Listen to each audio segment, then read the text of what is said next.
Hi అందరికీ. ఇంకా మనకు ఎండాకాలంలో హెల్త్కి చాలా మంచిది. ఇది నేను కాకరకాయ రెడీ చేశాను అనమాట. 2 kg తెచ్చాను నేను. 2 kg సన్నగా కోసి ఎండబెట్టాను. ఇది కాకరకాయ ఏం చేయాలంటే చాలా ఇవి ఉంటాయి కదా పులుకంగా, కొంతమంది తినరు. దీనికి ఏం చేయాలంటే ఎండబెట్టి మనకు చింతపండ్లు ఉంటాయి కదా, ఆ చింతపండు కొంచెం నానబెట్టి ఆ రసంలో దీనికి నానబెట్టి ఫ్రై లాగా చేస్తే చాలా టేస్టీగా ఉంటుంది. కొంచెం మిరపకాయలు మనం ఎలా ఫ్రై చేసుకుంటామో అలా చేసుకుంటే చాలా టేస్టీగా ఉంటుంది.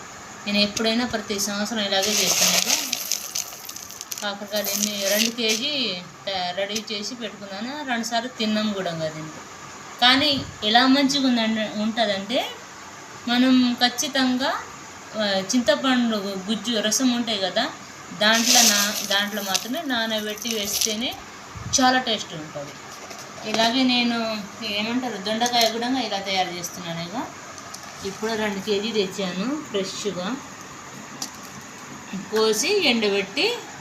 ఇది కూడా ఇలాగే చేస్తాను. కాకపోతే దీంట్లో పులుపు ఎక్కువ పెట్టాను. దీనికి పచ్చడి కూడా చేసుకోవచ్చు మంచిగా. నెక్స్ట్ నేను పచ్చడి చేసినప్పుడు మీకు వీడియోలో పెడతాను. ఖచ్చితంగా నా వీడియోకి లైక్ చేసి సబ్స్క్రైబ్ చేసుకోండి, షేర్ చేయండి. ఆడవాళ్ళకి చాలా ఈజీగా పని. ఎప్పుడైతే అప్పుడు మనం నిలువుగా పెట్టుకోవాలని నా కోరిక. ఎందుకంటే ప్రతి దానికి మనం కూరగాయలు లేకపోతే మార్కెట్కి షాప్కి ఉరకాలని ఏం లేదు.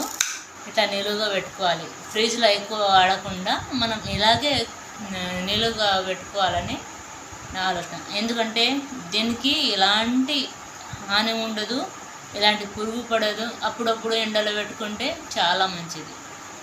వీడియో నచ్చింది అనుకుంటాను. లైక్ షేర్ సబ్స్క్రైబ్ చేసుకోండి, షేర్ చేయండి. బాయ్.